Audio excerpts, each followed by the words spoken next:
Duel Links, Link summoning, this is not a coincidence, guys.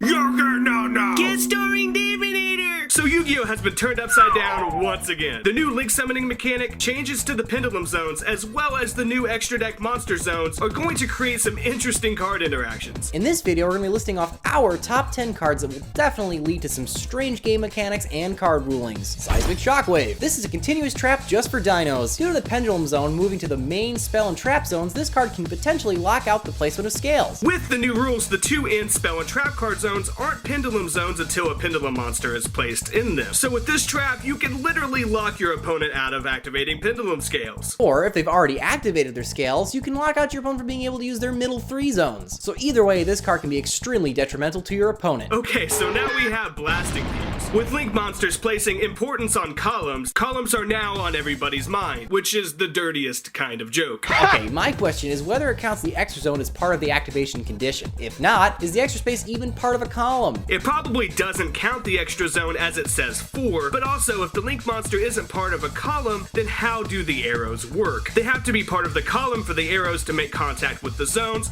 in order for them to be freed up for the extra deck monsters. Basically, this card, among many others, needs an official ruling for Konami to clear this stuff up. This next card is a great side option against those decks playing Link summoning. If you need your extra deck space for cards, then it's really hard to use cherries, right? You would normally need to play a ton of cards that you can't actually use in your extra deck just so you can use her. But with Link monsters, all you have to do is choose the most current popular Link monster, and you would shut off your opponent from being able to make more than one extra deck monster at a time. Everyone will probably be using the same Link monsters, especially early on, regardless of what deck they are using. So it greatly reduces the monsters you need to run. No questions on this one, guys. It's just a simple tech choice. Okay, I got a weird one for you. What's that? Darkness Approaches. Strange. This card is the only one in the game that lets you put a monster face down in attack position. If a Link monster is face down, it would no longer be able to open up other zones to extra deck monsters. It's stated that a Link monster cannot have their battle position changed, so you can't have them in face up or face down defense mode, but it says nothing about face down attack. The biggest ruling question here is basically, does this even work? It's super obscure, and it wouldn't be the first time this card has caused ruling questions. Senate Switch. This one's seen a price hike since the announcement of Link monsters. This is the other Cyber Dark Impact card we put on here. Every turn, this continuous spell lets you move one monster to an adjacent monster zone. The obvious utility here would be to free up a zone so an extra deck monster can be summoned to it,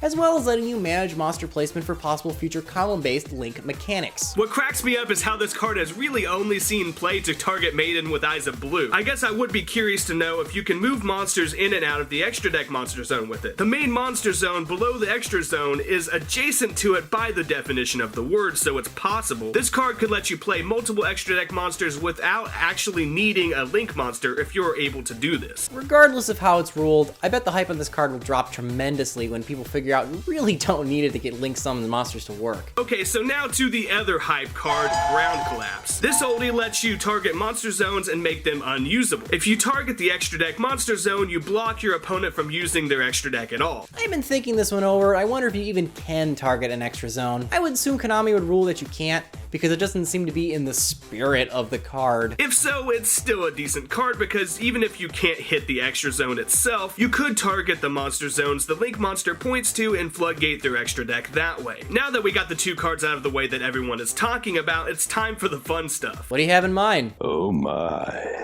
Ghost Trick's so cute, boss. Hear me out. Unlike Ground Collapse, this one is the most likely to be ruled that it can be used on the extra zone. By detaching from her, you can pop one monster with an attack less than or equal to all the Ghost Tricks on the field combined, including herself. But the kicker here is that she states that the zone the monster was in cannot be used as long as she remains on the field. I like this. Where Collapse may be ruled that it can only hit main monster zones, that ruling couldn't be used here because you can destroy any monster that falls under the attack limit. If that monster happens to be the active Link monster, it should be destroyed and its zone locked out. The only way for this card to be ruled like Ground Collapse is if Konami literally comes down and says, "Because we said so." Number 3 is Flying Cock. What? Flying C summons itself to your opponent's side of the field when they summon a card, and prevents them from performing an XC summon. Use this in response to the Link summon, and you can block them from extending their plays. As a bonus, there's nothing stopping you from physically placing this in a zone that the Link monster opens up, essentially floodgating them and literally being in the way. The only issue would be synchro plays, but depending on the amount of zones the Link monster they played opened up, they might not be able to even do that. Next up is a card from an archetype that I hate. What's that spell? Ojama! Ojama Trio spams 3 tokens to your opponent's side of the field that they can't really use. So what this means is that in response to a Link summon, you can chain this card and fill up the extra zones that your opponent just freed up for themselves. I love this, it's so trolly. It might not stop synchro plays depending on how it's ruled. You should be able to use one of the tokens in the extra zone with a tuner and place the new synchro monster in the zone once used by the token, unless said otherwise. What this will do is stop XC and fusion summoning though, as those mechanics most likely can't use the tokens for anything and can't free up a spot. Plus, as a trap, it is chainable and the added burn damage is nice. As trolly as Ojama Trio is, it's got nothing on Zany fucking Zebra. I mean, just look at this fucking card. It is literally up to something. Both its monster and pendulum effects read that you can make an opponent's spell or trap card zone unusable. So now, because the pendulum zones have been moved to the normal spell and trap card zones, you can use this to lock out one of your opponent's scales, which is just broken. Also, you can target a monster zone, meaning that you can lock out your opponent from using the extra zones that a Link monster has freed up for them. We can't guarantee this card will see competitive play, but it does have the potential for use, just like so many other cards in this game that have seen their brief time in the spotlight. Whether you love the new Link mechanic or hate it, it's going to be a crucial part of the Yu-Gi-Oh card game moving forward, as well as the anime. Now be sure to dick slap that like button and subscribe to myself and Davinator1212.